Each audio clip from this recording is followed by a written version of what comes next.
자동차 보험료 내실 때 혹시 이런 생각해 보신 적 있으세요? 내가 그냥 평균적인 운전자로 취급받고 있는 거 아닌가?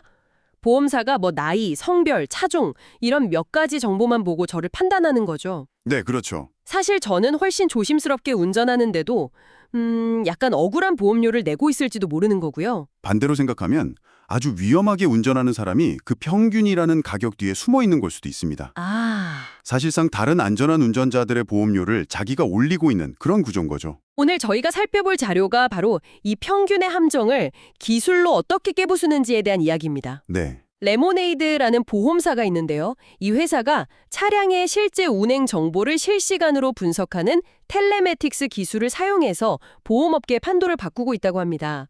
저희가 그 회사의 투자자 발표 자료를 아주 자세히 들여다보려고 합니다. 이게 단순히 뭐 기술이 이렇다 하는 이야기가 아닙니다. 더 정확한 데이터가 어떻게 더 저렴한 가격으로 이어지는지, 그리고 그게 또 어떻게 회사의 성장 전략이랑 맞물려서 돌아가는지 그 핵심 비즈니스 모델을 한번 분석해 보겠습니다. 좋습니다. 그럼 자료에 나오는 아주 재미있는 비유부터 시작해 볼까요? 바로 판지 컷아웃, 그러니까 판지 인형 접근법이라는 건데요. 네네. 기존 보험사들이 고객을 그냥 몇 가지 대리 지표, 뭐 나이나 성별 같은 걸로만 판단한다는 거죠. 이게 마치 사람들을 그냥 판지 인형으로 쭉 세워두고 일괄적으로 가격을 매기는 거랑 똑같다는 비유예요. 맞습니다. 그렇게 하니까 대부분의 사람들이 전국 평균이랑 비슷한 한 2,348달러 정도의 보험료를 내게 되는 거죠. 하지만 실제 운전 습관은 사람마다 정말 천차만별이잖아요. 그렇죠. 이 자료가 질과 잭이라는 두 가상 인물을 통해서 그 차이를 아주 극명하게 보여줍니다. 이 질과 잭 예시가 정말 흥미로웠어요. 이게 단순히 그냥 좋은 운전자, 나쁜 운전자 이걸 넘어서는 이야기더라고요. 네, 맞아요. 기존 보험 시스템이 얼마나 겉모습에만 의존하는지를 보여주는 약간 상징적인 장치죠. 네. 질이라는 사람은 겉보기엔 프로필이 완벽해요. 근데 실제로는 운전 중에 휴대폰을 손에서 놓지 않는 아주 산만한 운전자입니다. 텔레매틱스 데이터로 분석을 해보면 이 사람은 사실 평균보다 600달러를 더 내야 하는 고위험군인 거죠. 꽤 많이 더 내야 하네요. 그렇죠. 반면에 잭은 젊은 남성 운전자라 대리 지표상으로는 위험해 보여요. 보통 그렇게 보죠. 네. 근데 실제로는 아주 조심스럽게 운전하는 사람인 거예요. 그래서 그의 적정 보험료는 오히려 평균보다 400달러나 낮아야 합니다. 와, 그런데 기존 방식으로는 이 두 사람을 전혀 구분할 수가 없으니까 그냥 둘 다 2,348달러를 청구하고 있는 거군요. 바로 그 지점입니다. 거기서 보험업계에 아주 오랜 골칫거리인 역선택 문제가 생기는 겁니다. 역선택이요? 네. 보험사 입장에서 보면 질처럼 위험한 운전자한테 평균 가격을 제시하니까 그녀는 싸네 하면서 덥석 가입하겠죠. 그렇겠네요. 근데 잭 같은 안전한 운전자는 아니 왜 내가 이 비싼 돈을 내야 돼 하면서 다른 곳을 찾아 떠날 거고요.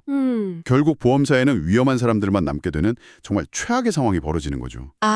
레모네이드는 바로 이걸 뒤집는다는 거군요. 맞습니다. 보험료를 제게는 17%나 더 저렴한 보험료를 제시해서요. 그렇죠. 그렇게 함으로써 위험한 고객은 알아서 다른 곳으로 가게 만들고 잭 같은 우량 운전자들을 끌어들이는 정선택을 만들어내는 겁니다. 정선택? 네, 이게 레모네이드 전략의 첫 번째 핵심입니다. 잠깐만요. 자료를 보니까 운전자의 약 3분의 2가 사실은 잭 같은 우량 운전자라고 나오는데요. 네, 맞습니다. 그럼 이건 뭐 소수의 우량 고객을 뺏어오는 그런 틈새 전략이 아니라 그냥 시장의 대다수를 차지하는 메인 게임이라는 거잖아요. 바로 그 점이 중요합니다. 기존 보험사들은 가장 큰 고객층을 완전히 잘못된 가격으로 대하고 있었던 셈이네요. 맞습니다. 레모네이드는 틈새 시장이 아니라 시장의 가장 큰 덩어리를 제대로 공략하고 있는 거죠. 그런데 이쯤 되면 다들 이런 생각하실 거예요. 어떤 거요? 텔레매틱스, 그거 뭐 90년대부터 있던 기술 아니야? 요즘 그거 안 쓰는 화사가 어디 있어? 하고요. 네, 맞아요. 저도 바로 그 질문을 하려고 했어요. 다들 텔레매틱스 쓴다고 광고하는데 레모네이드에 뭐가 그렇게 특별한가요? 이 자료가 바로 그 쓴다는 말의 의미가 회사마다 하늘과 땅 차이라고 딱 지적을 합니다. 결정적인 차이점이 세 가지가 있어요. 사용률, 지속성, 그리고 기술의 깊이입니다. 사용률, 지속성, 기술의 깊이? 네, 첫째, 사용률부터 보면 미국 전체 보험 계약 중에 텔레매틱스 사용률은 9%가 채 안 돼요. 9%요? 생각보다 되게 낮네요. 그렇죠. 근데 레모네이드는 업계 평균보다 10배나 더 많이 사용합니다. 지속성을? 그 차이가 훨씬 더 극적이라고요. 이게 진짜 핵심입니다. 네. 대부분의 경쟁사들은 프로그레시브의 스냅샷 프로그램 같은 건데요. 신규 가입할 때 딱 몇 주만 데이터를 수집해요. 아, 잠깐만요. 네, 그걸로 가격을 정하고 그냥 끝내버립니다. 말 그대로 잠깐 사진 한 장, 스냅샷으로 찍는 거죠. 하지만 레모네이드는 전체 사업의 92%에서 데이터를 지속적으로 스트리밍합니다. 92%에서요? 네, 이건 10배가 아니라 업계 평균 대비 100배의 데이터량 차이를 만들어냅니다. 100배요? 와, 엄청난 차이네요. 근데 솔직히 말해서 그게 꼭 필요한가요? 운전 습관이라는 게 뭐 한두 달만 봐도 대충 파악되는 거 아닌가요? 아주 날카로운 질문이십니다. 굳이 1년 내내 데이터를 모으는 건 좀 과하다는 생각도 드는데요? 그리고 그 질문에 대한 답이 바로 레모네이드의 진짜 강점력을 설명해 줍니다. 아, 그래요? 결정적인 이유가 두 가지가 있거든요. 첫째는 가격의 정확성입니다. 자료에 나온 실제 데이터를 보면 운전자의 텔레메틱스 점수라는 게 1년 사이에 평균 23%나 변할 수 있어요. 23%나요? 저는 제 운전 습관이 꽤 일정하다고 생각했는데 1년 사이에 그렇게 크게 바뀔 수 있다는 건가요? 이건 진짜 예상 밖인데요? 그렇죠. 뭐 이사나 이직으로 출퇴근 경로가 바뀔 수도 있고 생활 패턴이 바뀌면 운전 습관도 얼마든지 달라질 수 있거든요. 하긴 그렇겠네요. 한두 달짜리 스냅샷 데이터로는 이런 변화를 전혀 따라잡을 수가 없는 거죠. 그리고 두 번째 이유는 훨씬 더 중요합니다. 바로 보험금 청구 과정에서의 활용이에요. 공허급은 청구요. 네, 단기 데이터만으로는 사고가 나는 바로 그 결정적인 순간에 무슨 일이 있었는지 알 방법이 없잖아요. 그렇죠. 하지만 지속적인 데이터를 통해서 레모네이드는 사고 순간의 속도, 방향, 충격의 강도까지 모든 것을 파악할 수 있습니다. 아, 데이터 자체가 사고의 블랙박스 역할을 해주는 셈이군요. 그렇습니다. 그래서 고객한테 방금 사고가 감지되었습니다. 구조대가 필요하신가요? 라고 먼저 연락해서 도울 수도 있고요. 와, 그건 정말 좋네요. 그리고 사고 정황을 정확히 아니까 보험 사기를 획기적으로 줄일 수 있는 거죠. 아, 당연히 청구 심사에 드는 시간과 비용도 비교할 수 없을 정도로 절감되고요. 데이터의 양과 지속성만으로도 이런 어마어마한 차이가 나는군요. 근데 문득 이런 생각이 드네요.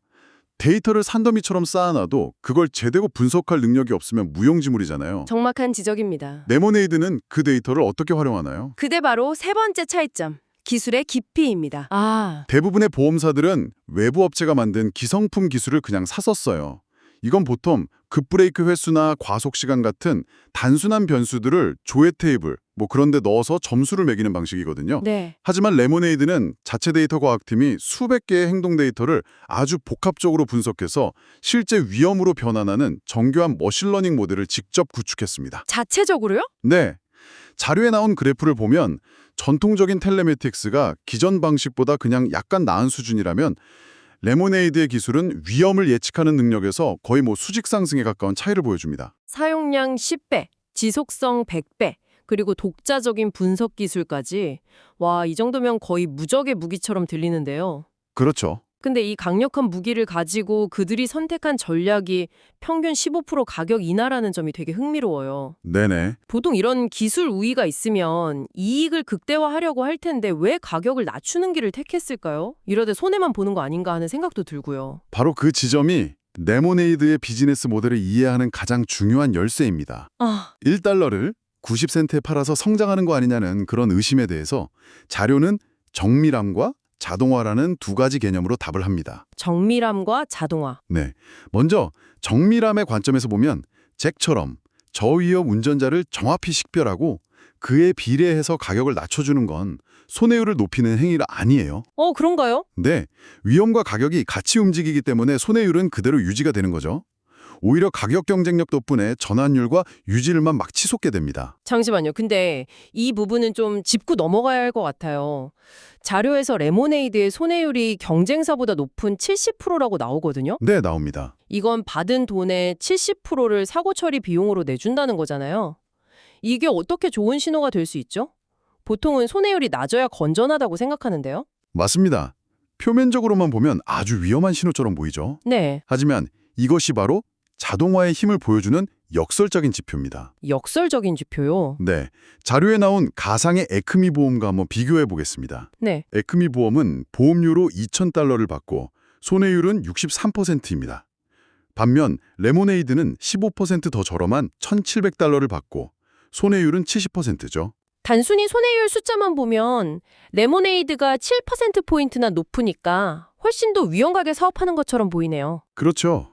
하지만 보험사의 비용이라는 게 사고 처리 비용만 있는 게 아니잖아요. 아, 그렇죠. 인건비도 있고 마케팅비도 있고. 맞습니다. 인건비, 마케팅비, 사무실 유지비 같은 막대한 운영 비용이 있죠. 레모네이드는 AI와 자동화를 통해서 이 운영 비용 구조를 극단적으로 효율화했습니다. 아하. 그 결과 15%나 저렴한 가격을 지시하고 더 높은 손해율을 감소하면서도 최종적으로 회사에 남는 순마진은 에크미 보험과 동일하게 만들 수 있다는 겁니다. 아, 그러니까 높은 손해율이 회사가 비효율적이라서가 아니라 자동화로 아낀 비용을 고객한테 가격이나 형태로 돌려준 결과라는 거군요. 정확합니다. 와, 손해율이라는 그 단편적인 지표 하나에만 매몰되면 이 전체 그림을 완전히 놓치게 되겠네요. 바로 그겁니다. 더 낮은 가격으로 같은 이익을 내면서 시장 점유율을 폭발적으로 늘릴 수 있다면 그게 바로 게임에서 이기는 방법이죠. 지아이코가 15분이면 15%를 절약할 수 있다는 그 단순한 슬로건 하나로 업계의 거인이 된 것처럼 이 15%의 가격 차이가 시장의 판도를 바꾸는 겁니다. 이 모든 게 가능한 근본적인 이유가 레모네이드가 처음부터 보험사가 아니라 기술회사로 설계되었기 때문이라는 설명도 아주 인상 깊었어요. 네, 자료에서 공개한 2015년 창립 당시의 전략 슬라이드가 그 증거입니다. 맞아요. 아직 지금은 상징인 분홍색을 쓰기 전이고 회사 이름도 복잡했던 시절인데 그때부터 이미 비즈니스의 핵심으로 기술, 인공지능, 그리고 건드릴 수 없는 가격을 내세웠습니다.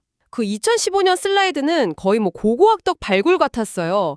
지금의 세련된 이미지랑은 전혀 다른 모습인데 핵심 철학만큼은 그때 이미 완성이 되어 있었다는 게 정말 놀랍습니다. 그렇죠. 2015년에 인공지능을 비즈니스의 기반으로 삼겠다는 발상 자체가 시대를 엄청 앞서갔네요. 그리고 여기서 아주 중요한 선택이 나옵니다.